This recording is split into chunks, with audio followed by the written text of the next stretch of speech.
মধ্যপ্রাচ্য ও বিশ্বের অধিকাংশ দেশের সঙ্গে তাল মিলিয়ে ইতালিতে গেল শুক্রবার পালিত হয় মুসলমানদের সবচেয়ে বড় উৎসব ঈদ উল আজহা। দিনটিতে কোনো সরকারি ছুটি না থাকায় পরিবারের সঙ্গে ঈদ আনন্দ উপভোগ করতে পারেননি অনেকেই। তাই ঈদের দিন সন্ধ্যায় ও পরদিন শনিবার সাপ্তাহিক ছুটির দিনে দেশটিতে বসবাসরত মুসলমানদের ঈদ আনন্দ ভাগাভাগি করতে দেখা যায়। এতে খুশি প্রবাসী বাংলাদেশিরা।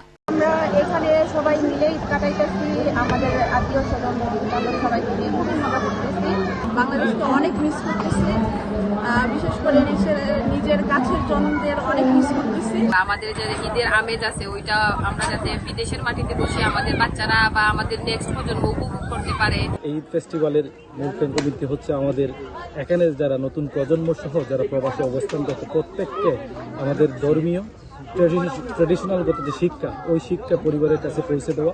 ঈদের পরের দিন ইতালির বিভিন্ন ঐতিহাসিক ও দর্শনীয় স্থানে মুসলিমদের উপচে পড়া ভিড় দেখা গেছে। ছুটির দিন প্রবাসী বাংলাদেশিরা ঈদের শুভেচ্ছা ও কৌশল বিনিময় করেন। কেউ কেউ আয়োজন করেন খেলাধুলা ও ঈদ পুনর্মিলনীর। মুসলমানদের ধর্মীয় অনুভূতির প্রতি শ্রদ্ধা রেখে ধর্মীয় নিয়মনীতি পালনের জন্য অন্তত ঈদের দিন মুসলিমদের জন্য ইতালিতে সরকারি ছুটি ঘোষণার দাবি করেছেন প্রবাসী বাংলাদেশিরা। সময় সংবাদ, ইতালি।